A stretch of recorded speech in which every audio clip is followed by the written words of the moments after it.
Hi, I'm Tealish, and you're watching Coffee and Clix. Today we welcome Michael Kornytchuk. He is the newly crowned HeroClix Theme World Champion.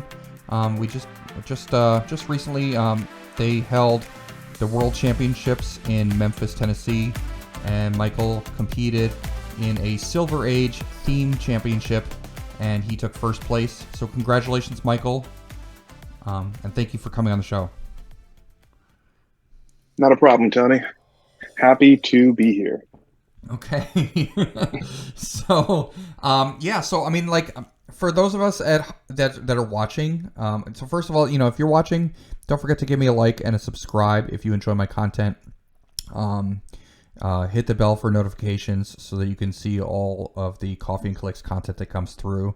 I do post up a lot of HeroClix content, so check out that. I do have a lot of interviews like these, so if you like interviews such as these, you should check me out, check my channel out, and subscribe. And hit the like button if you do like this video. So, let's just talk about, Michael, let's just talk about what the event that you participated in, like what it consists of. So it was a theme. It was a brand new format because this is the first time they ever had a theme format tournament in a WizKids sponsored championship or event or anything like that. So what is the theme format? Could you describe that to us? Sure. So, like you mentioned, Theme and Pulp, this was the first year it was ever done at Worlds for a championship title. And Theme itself was 300 points. They went Silver Age. So you have a larger volume of figures to choose from. And the main restriction was that your team needed to share a keyword. And there was no keyword cheating. It has to be printed on the card. And your sideline, if you have any figures, also have to share that same keyword. And your sideline was limited to one figure per every 100 points. So if you were playing a 300-point game, you only got 3 sideline figures. Correct. And they everything had to be unique. So figures and sideline figures all unique, and they all had to share. And they all had to share a keyword, even the sideline figures. Yep. Also, I mean, there is no keyword cheating, so it has to be I believe it has to be a named keyword. No, not a named keyword. It has to be a keyword printed on the card, correct? Yeah, it had to be printed on the card. Yeah, so you can't use like Spider Hammer Eye or any figures that give. I mean, you could use them, but your theme team everybody had to share an actual printed keyword. Yeah, there was no keyword cheating allowed to make a theme team. Yeah. And then what about Silver Age? Some people don't know what Silver Age is because you're the event that you participated in. Actually, I was in the event with you, but I participated in the same event. I thought it was a real cool, really fun event. I really liked the format. So it was not only was a theme format, but it was also Silver Age. Not everybody knows what Silver Age is. Maybe you want to go over that. What is Silver Age? So I don't have the strongest definition of it off the top of my head, but in general is that Silver Age starts from Superior Foes of Spider-Man, essentially when they started printing dials on the card, and you can use all figures from sets that had dials printed on the card. And there's also a ban list to it, which I think is stricter than Modern's. I think something like Scarab's banned, Legacy Thanos is banned. And typically Vulture, Hawkeye, Jason Wingard. Yeah, all those guys are banned too. Yeah. ID cards were allowed, but they banned those as well. You also get a larger set of maps, but for this event, you were only allowed to use Modern Age maps. Okay. Yeah, so for this event specifically, they only allowed Modern Age maps. That's an interesting choice. Did you like that choice, or? I was okay with that choice because it did mean I didn't have to bring as many older maps. And in general, I prefer, at least with the team that I used, I preferred to play them on a 2x2 map versus the 2x3. And so when you signed up for Worlds, And you knew you were going to Memphis. You're going to go participate in Worlds. What made you want to what motivated you to enter this event, and play in the Silver Age theme tournament? I wanted to play in the Silver Age themed tournament because I really wanted to play Ultra Chase Thanos. Ever like specifically when they made the change to the Mandarin rings and to Ultra Chase Thanos himself to allow him to assign gems or just in general assigning rings. Mm-hmm. I love that change. And I'd actually tried out Thanos maybe a year or so ago at my local venue, and I had a lot of fun playing it. And when Worlds came around, I had decided early on to avoid Pulp because I wanted a more casual Thursday. But I really wanted to play in theme, and I actually struggled for a bit to decide what team did I want to play. And then one day it came to me to try out Ultra Chase Thanos in the theme event. I got really excited about it. And so I spent some time theory crafting with the guys on my team. And now, I'll give them a quick shout out to Bionicle One, Garrett, Mac, Antonio, as well as Reggie and Ant.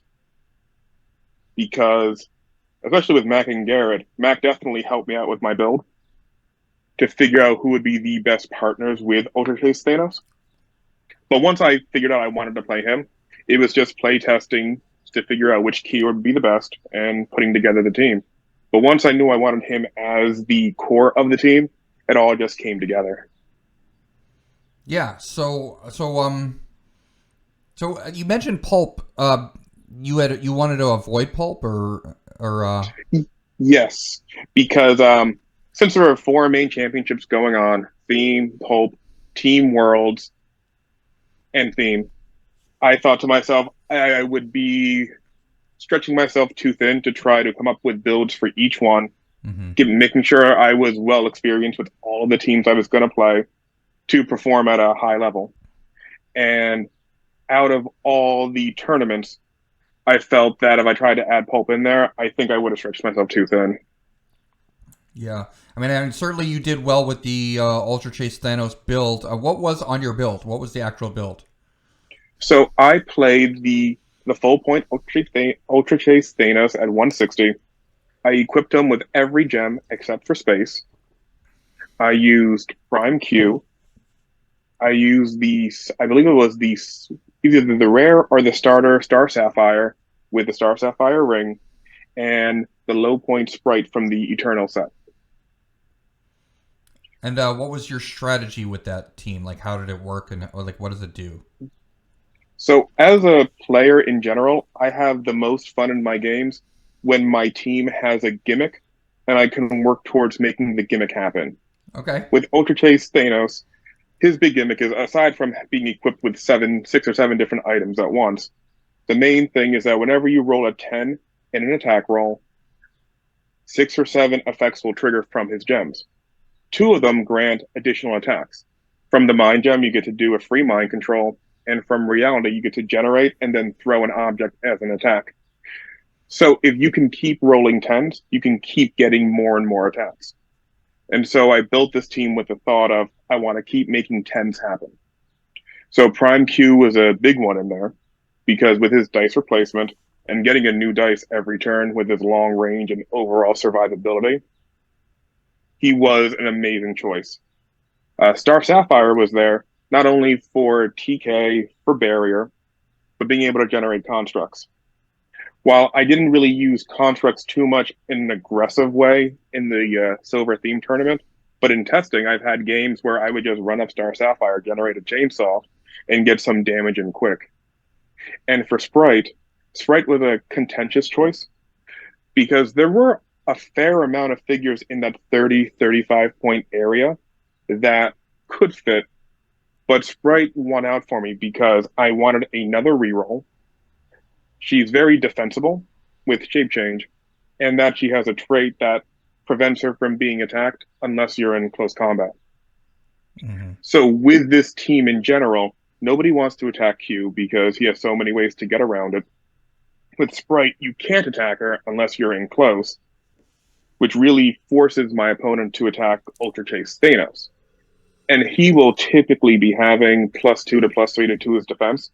So hitting a 20 or 21 is difficult. So really, the end goal is make tens happen and then survive due to high numbers. And so with Sprite and Q and Sapphire, how many points is that? Let me pull up my list. So I 'Cause mean, like basically, if as long as you have the survivability to KO that many points or more, right? You're pretty good to go. Yes, and all of those figures together were, let me see from my list, 65, were 90 points. 90 So if points. I could, yeah, so if Ultra Chase Thanos can KO 90, 91 points or more, and time is called, I know that I've been able to win the game because he takes up so many points. Yeah, it's very hard to get Thanos out.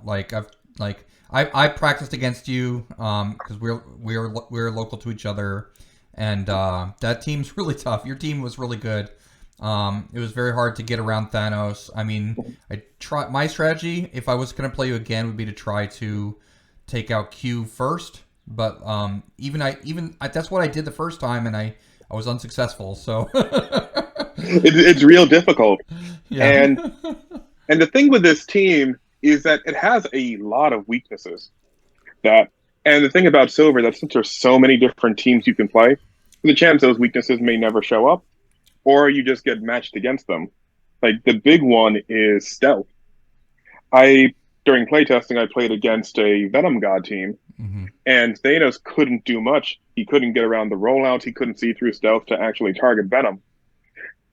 So it was definitely frustrating match like during playtesting, and during the main theme tournament itself. In my second round, a hard counter to Thanos showed up that I never expected, and that I forgot existed, which is the rare Martian Manhunter from Batman Team Up with his Team Up card. The reason why it hurt so much was that the Martian Manhunter has the Outsider's team ability, which prevents me from modifying my stats, which for Thanos is a big deal. And that Martian Manhunter specifically is when he uses Outsiders and targets a character, you can't take any free actions, which means even if I roll a 10 in an attack, I don't get to make the extra attacks. And that was one of the toughest matches I had, where it ended up that I was up on points and then had to keep retreating Thanos away because he kept taking damage and I couldn't keep making attacks to try to heal via Soul Gem. And did you end up winning that game though? I think you went five Yes. and 0, right? So Yes. Similar to the Pulp format, there was no cutoff. It was just 5 rounds of Swiss. so the silver theme event at Worlds was 5 rounds of Swiss, and whoever went 5 and 0 essentially won the event. Yes. And so I mean, you went 5 and 0. Obviously, you won the event, which was great. Congratulations. Thank you. What were some of the highlights? So some of the highlights will one was surviving that Martian Manhunter. Um, a highlight in general, just for a Saturday itself, was that it was one of the most successful days I've had in HeroClix. Hmm. And not just for winning a silver, but beforehand, I was playing in World Swiss. And I actually went 4-0, and then I did a concession in my fifth round so I could go play in the theme tournament. And for the course of the day, it was just all wins aside from the match I conceded. And I mean, it ended up being that that day I had 9 wins, just stacking everything together, That's which an is just amazing, yeah. That's an amazing day of HeroClix. That's great. like it was an amazing day. Yeah, I mean, don't get though. I will be honest. My first round of theme, I actually had the bye, Uh huh. so I guess I could say So it it's was only 8 wins. 8 wins. Okay. Well, technically, it still counts as a win. Exactly, it still Yeah. counts, Yeah. but Yeah. it was I won't tell anybody if uh, you don't. exactly. No, I was definitely wiped out at the end of the day. Uh huh. And when I woke up on Sunday, I was like, I know it's time for World's Finals, but I said, I'm still exhausted from that. What were you playing in the actual modern age Swiss for Worlds? What team were you playing? I'm just curious what you went 4 and 0 with. I was playing a non themed triple maggot with Lockjaw, Leech, Moonstone, and Dr. Alia Gregor with Prime Batman. My strategy there was simply use Lockjaw, bring up maggots, make bystander tokens, and then use Dr. Alia to give them higher stats, and then poison and attack my way to win. Mm-hmm. And it actually did fairly well over the course of the day. I do think luck played a big part in that one because I didn't face any Scarlet Witches. Yeah. I did face one Prime Spider-Man. There were a few Carnage Silver Surfers. Yeah. But Leech did a good job in helping me get through all of it. But no, Worlds Modern was good, I will say. Good. Also, there was, I don't know if you want to, so maybe go into this a little more detail. So there was one highlight that I heard through the grapevine, that you, during the event, you somehow made like seven attacks or 10 attacks or something like that, something crazy like that in one turn. Could you talk about that a little bit? Yes, that was a case of where the gimmick worked. So it was the second or third turn in the final match. I pulled the star card from my tarot deck. Mm-hmm. And actually, let me go into my tarot deck. Yeah, I was going to mention, like, the tarot cards actually played a large part into your strategy as well, right? That they were crucial for you rolling 10s, right? Yes. So I actually went a bit different and had a 6-card tarot deck instead of 5. Mm-hmm. And I would say 3 of them were meant specifically for dice modification. One of them is the one where if you roll a 1 while using RCE, you can re-roll the 1. Let me go over my list. And I forget the third one, but the main one was the star, where all 1s become 6s. And that played a huge part during this. So what had occurred was, after some perplexes, I kicked off my round of attacks with a mind control to a Sakari and Iron Man. I wanted to use them to break up my opponent's formation, do some damage. I had my prob set up. I had a 5 on Q's card. So I had everything set up in a way that a 10 should occur. And in my opening attack, I rolled a 10. And then it was just the mind control worked. Sakarian attacked. I triggered everything. And then during the course of all the attacks I was doing, more 10s happened. There was a case where I rolled a 6 and a 1, and I got bummed for a minute because, oh no, it's a 7. And then I realized, no, wait, that's actually a critical hit mind control. I get to do it all over again. I think at one point I had 2 or 3 attacks just banked, ready to go, because I had so many things that needed to resolve.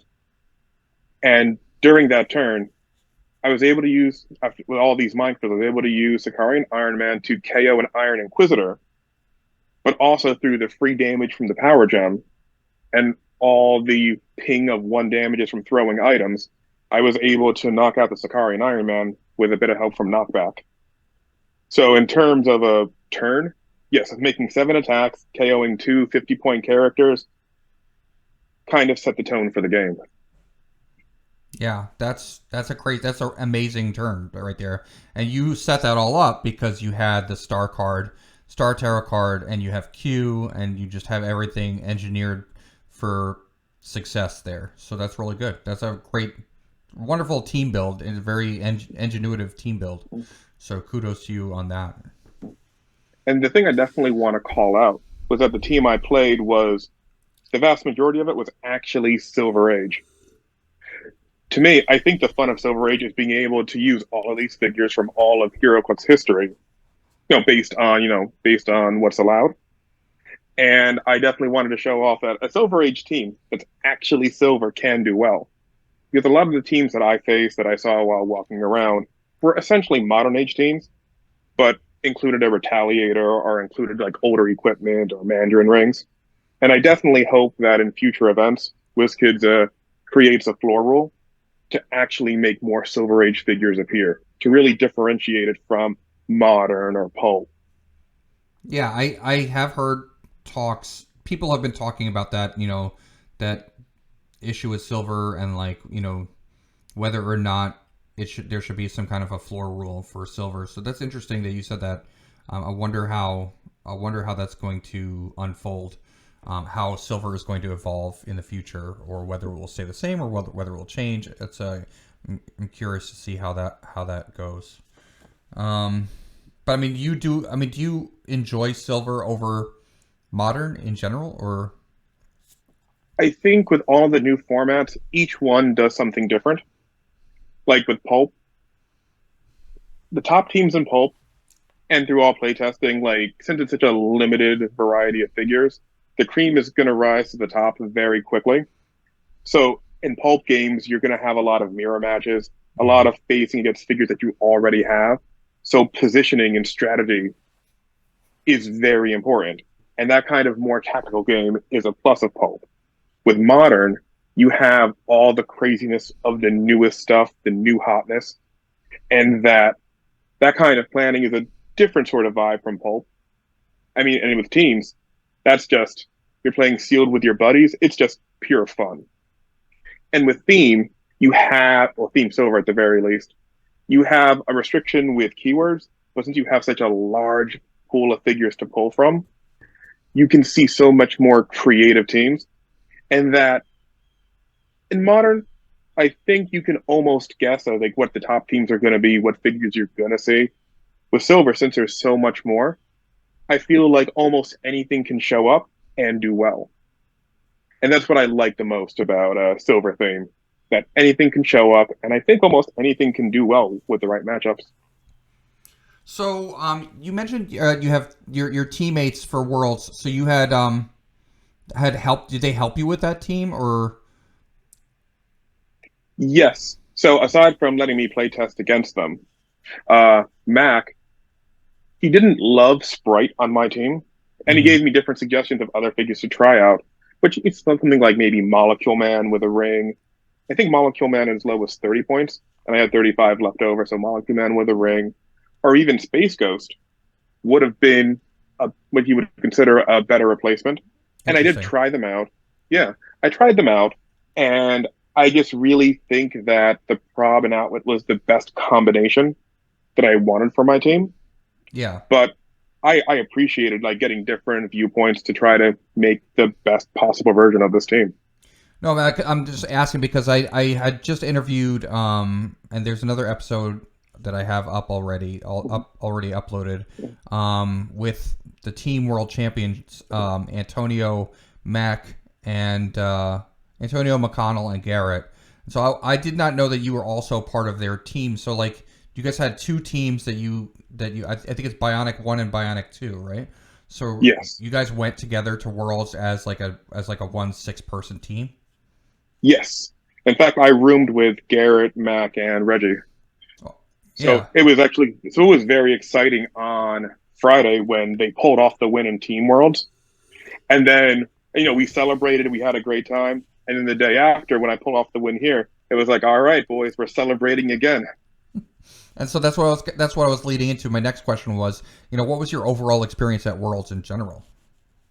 I mean, my experience at Worlds was great. This was the first time I went to Memphis. In terms of doing events, it was very easy. The app that Nor made for seedings made everything go so smoothly. I do hope for next year that they can also do that for battle royales, because trying to group around like one pillar with all the names on it was definitely it was a bit annoying. In terms of getting con exclusive, I thought that went very well. The line could get long, but it wasn't overly bad. It did kind of suck they ran out of Space Ghost, but I think if you showed up on Thursday, you were able to get one. I mean, if I had any real criticism, and I'm echoing Lucas from his episode on Critical Clix, that the prizing for Pulp and Theme was a bit weak. Okay. Because I won Theme, but I didn't get any of the winnable LEs. I would have loved to have been able to get the Venom God or the Rainbow Superman. Yeah. And I played some battle royales, but unfortunately I wasn't able to win any of them there. Yeah, I'm looking for those two. I'm still looking for Venom God and Rainbow Superman. I played in the theme event as well, and I did pretty well in that.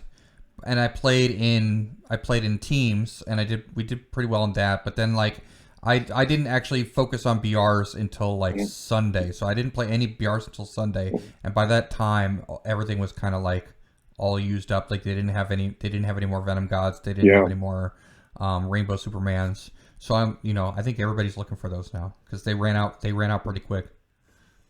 Yeah, I was able to spend some time on Thursday doing battle royales. I did fairly well. I was able to win one of them, but my prize was the Watcher. And I thought to myself, the one time I pull off the win, it's not the Venom God or anything else. It has to be the Watcher. So did you play in the Team World Championship? Yes. With Reggie and Anton. Anton? Yes. I believe so. We were actually close to making the top 16. We ended up 19th place. Nice. So it was very close. So it was a bummer that we were like this close but couldn't make it in. But it was fun. I was playing Black Adam with just support. So 200-point Black Adam, I had a TKer, I had some Perplex, and I pretty much played it like it was an old school Infinity Challenge or a DC Unleashed game, where it's just I Perplex up Black Adam, I TK him out, and I try to hit. And it worked out because I was able to win all of my games. Good. And what I was segueing into as far as like Team Worlds was, you and your teammates got to open up. I mean, even in BRs too, like you got to play with Notorious for the first time. What was your impression of that set? And what were some figures that you really liked playing from the set? Obviously Black Adam, but what else have you played from Notorious that you like? I really enjoyed playing Zod. I think he's a very strong piece. His kneel effect is very good. After playing it's like a free in cap almost, right? Or yes, yeah. As long as you roll high enough, you're just giving out a free token, or if they're double token, you're doing an unavoidable damage, which I found which is very great. It's almost like the old Incapacitate.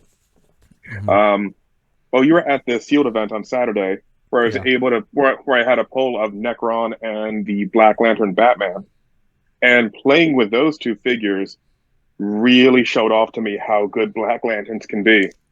I think in my final match, Necron was able to heal something like 10 Clix just because he kept getting hurt, but then he kept KOing Poison Ivy's plant bystanders. So he's healing a lot of Clix after that. And this was at, by the way, people might not know, you and I play at the same store. We play at Highlander Games in New Jersey, and this is what their pre-release, right? Where you played Necron and Chase Batman. Yeah, Necron, Chase Batman, Sinestro, and Zod. That's an amazing team. Oh no, it was so strong. So you like the synergy in those, like with the grave markers and stuff like that? Yeah, I'm definitely excited to try them out in Constructed, combine them with the Scott Porters, combine them with Miss Marvel, and see how crazy all of this healing and grave markers can get. Oh yeah, that's right, because Miss Marvel can gain keywords, right? So you can just give her Black Lantern. Yeah, that's good. Yeah. So like, is there anything else from Notorious that you've seen that you want to talk about, like as far as figures concerned? The goons in general, I think they have a very fun effect. I'm definitely try one or two of my teams going forward just to see how they play out in Constructed. I definitely want to try out OMAC Prime because in general, I like one-man armies. I like those big beat sticks. And OMAC Prime, he is a very big beat stick. Same thing with the Prime Camo. I was able to get him from a battle royale, so I also want to play him on like in a water map. Yeah, there were a lot of water-friendly figures in Notorious in this set. I almost wanted to, when we were strategizing, Azareth and TJ and I, we were strategizing for Team Worlds.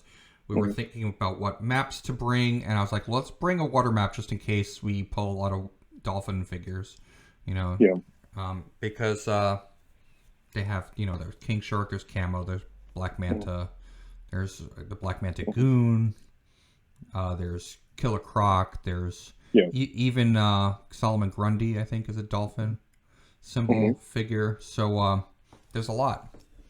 But I mean, even not even counting Notorious, any are you know, now that rotation has happened after Worlds, you know, rotation has officially happened. So now like Scarlet Witch, Sicarian Iron Man, and you know, a lot of figures, even stuff from like Wonder Woman 80th anniversary. They're all rotated out now. So you know, even the cloak of levitation is gone. So so like what now do you think is really strong? I mean, let's talk about the meta for a little bit, like the new meta. What do you think is going to be really strong? What are you going to team build with personally? Like what are you planning to like build? What do you think? I mean, since we're in a world without Scarlet Witch, and we're in a world where power cancelers aren't as easy to move up. I mean, with Leech, there's no more Angler, there's no more Lockjaw. Cosmo is good, but he's no Scarlet Witch or Agatha. I think 300 point, my hot take is 300 point Apocalypse has more potential now. And I think we even saw that in some rock events where Scarlet Witch wasn't played. He ended up getting, I think, third or fourth in one tournament. And I think that's something that could be recreated, assuming we don't get any new power cancelers in Wheel of Vengeance or any of the other sets coming up. So I could definitely see that happening. And you just equip Apocalypse. So he's 295, and then he has the Sword Bearer trait, and you just give him the Soul Sword, I guess, or yeah, typically Soul Sword, yeah. I also think rollout teams with Madam Web can also be big now since there's no more All Black. Because losing All Black is huge for Modern. So many other figures become viable without it. Same thing with no more Scarlet Witch. So many other figures can be great, can get their moment in the sun. But I think that's what I'm going to try out, either 300 point APOC, Spider-Man family teams with Madam Web, and I'll probably give Black Lantern to go because they seem fun. Yeah, Black Lantern should be. I think that's going to be a strong keyword. I think that'll definitely be an archetype.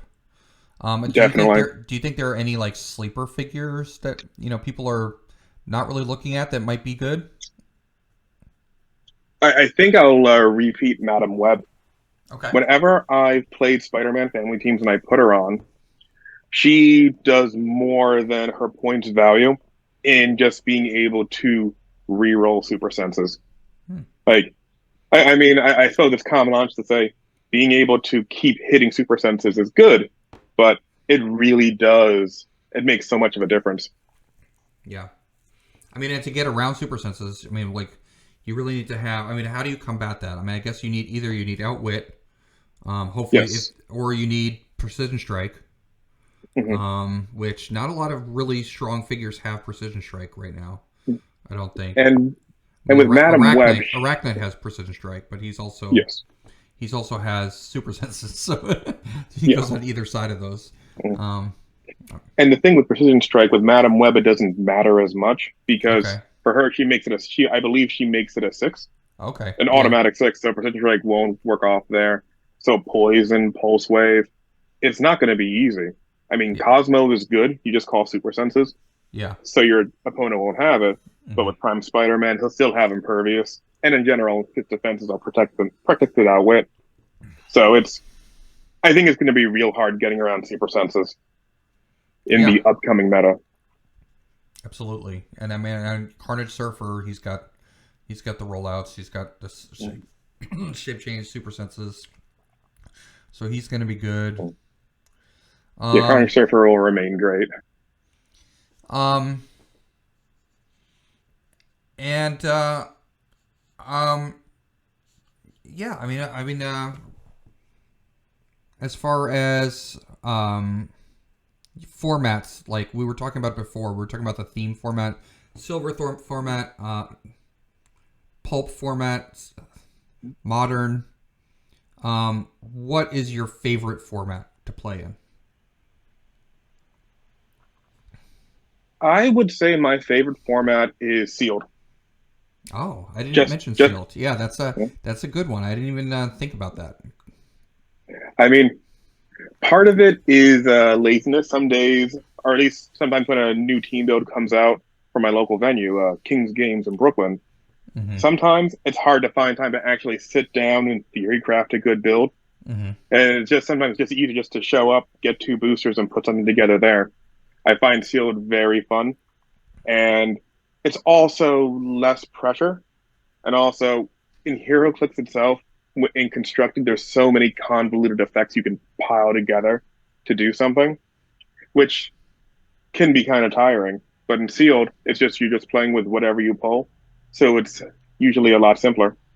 And I do like that when I'm trying to have a casual, relaxing game.